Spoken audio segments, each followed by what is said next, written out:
الحمد للہ رب العالمین والصلاة والسلام على اشرف الانبیاء والمرسلین ومن تبعهم باحسان الى یوم الدین. قال اللہ تبارک وتعالی هدى للناس وبینات من الهدى والفرقان. وقال النبی صلی اللہ علیہ وسلم خیرکم من تعلم القرآن وعلمہ. ناظرین کرام، سامعین و سامعات، قرآن مجید اللہ تعالیٰ کی نعمتوں میں سے ایک عظیم نعمت ہے جو اس نے انسانوں پر نازل کی ہے. یہ وہ آخری کتاب ہے جو اللہ تعالیٰ نے اپنے آخری نبی محمد عربی صلی اللہ علیہ وسلم پر نازل کی ہے. یہ وہ نسخہ کیمیا ہے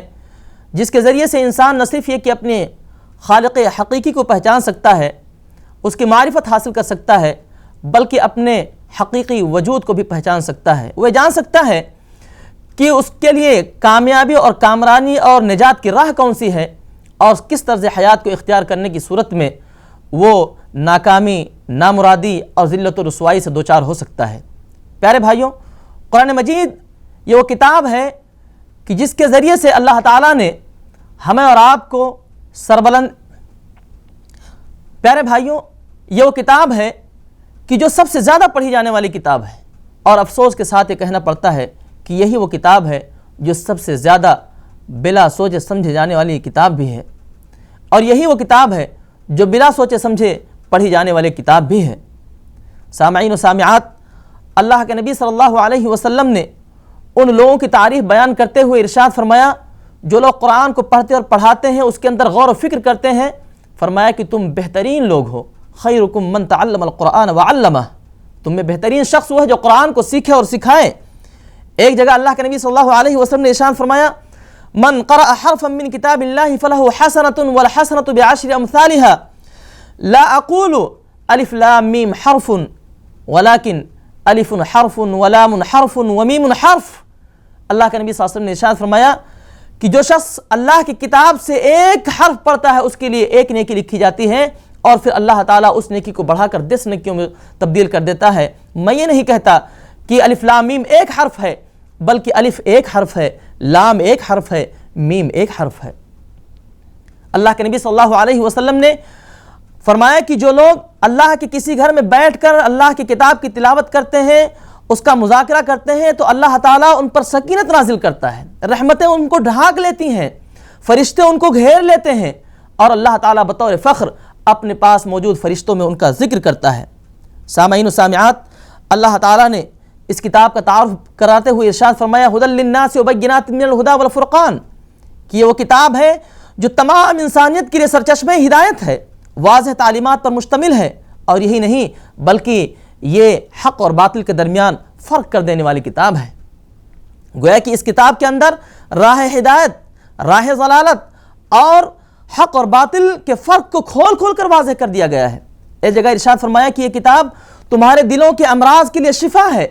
فرمایا قد جاءتکم موعظۃ من ربکم وشفاء لما فی الصدور، کہ لوگوں تمہارے رب کی طرف سے ایک ایسی نصیحت آ چکی ہے جو تمہارے دلوں کے امراض کی شفا ہے. وہ کون سے امراض ہیں؟ وہ امراض ہیں کفر ہے، شرک ہے، نفاق ہے، تکبر ہے، حسد ہے، کینہ ہے، بغض ہے، خود پسندی ہے، حب دنیا ہے، حب جاہ ہے، حب مال ہے. یہ وہ دلوں کے امراض ہیں جو دلوں کو تباہ و برباد کر دیتے ہیں، اور اس لحاظ سے قرآن مجید ان سب کے لیے شفاء کامل ہے. پیارے بھائیوں، اسی لیے اللہ رب العالمین نے نبی کریم صلی اللہ علیہ وسلم کو اور اہل ایمان کو حکم دیا کہ وہ قرآن مجید کی تلاوت کریں اور اس کے آداب کا خیال رکھیں. فرمایا اتل ما اوحی الیک من الکتاب، کہ نبی کریم صلی اللہ علیہ وسلم جو کتاب آپ پر نازل کی جا رہی ہے آپ اس کی تلاوت کیجئے. اور اس جگہ ارشاد فرمایا ورتل القرآن ترتیلا، قرآن کو ٹھہر ٹھہر کر پڑھیے. ان آیات میں جہاں یہ بات بتائی گئی ہے کہ قرآن مجید کی تلاوت کی جائے اور اس کو پڑھتے وقت اس کے مخارج کا خیال رکھا جائے، اس کے الفاظ کو صحیح ڈھنگ سے ادا کیا جائے، وہیں پر یہ بات بھی شامل ہے کہ قاری جب اس کو پڑھتا جائے تو اس کے معانی اور مفاہیم کو بھی سمجھتا جائے. اس کی تائید نبی کریم صلی اللہ علیہ وسلم کی حدیث کرتی ہے جس میں آپ صلی اللہ علیہ وسلم نے ارشاد فرمایا لا يفقه من قرأ القرآن في اقل من 3، کہ جس شخص نے 3 دن کے اندر قرآن کو پڑھا اس نے قرآن کو سمجھا ہی نہیں. بلکہ قرآن مجید تو اپنے نزول کا مقصد ایک دوسری جگہ یہ بتاتا ہے کہ اس کا مقصد ہی تدبر اور تذکر ہے. کتاب انزلناہ الیک مبارک لیدبروا آیاتہ ولیتذکر اولو الالباب، کہ نبی کریم صلی اللہ علیہ وسلم یہ جو کتاب ہم نے آپ پر نازل کی ہے یہ بڑی ہی بابرکت کتاب ہے، اور یہ اس لیے نازل کی گئی ہے تاکہ لوگ اس کے اندر غور و فکر کریں اور اہل عقل اس سے نصیحت حاصل کریں۔ امام قرطبی رحمۃ اللہ علیہ اس آیت کی تفسیر بیان کرتے ہوئے ارشاد فرماتے ہیں کہ قرآن مجید کی یہ آیت اور سورہ محمد کی آیت افلا یتدبرون القرآن ام علی قلوب اقفالها،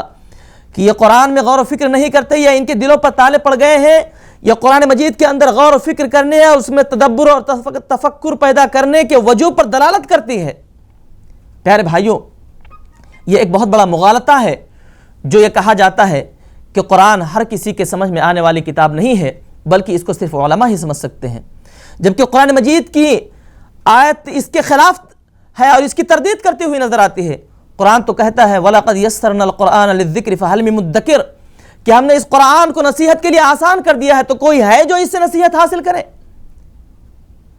یاد رکھیں، فہم قرآن کی دو صورتیں ہیں، نمبر 1 آسان اور نمبر 2 مشکل۔ آسان یہ ہے کہ قرآن مجید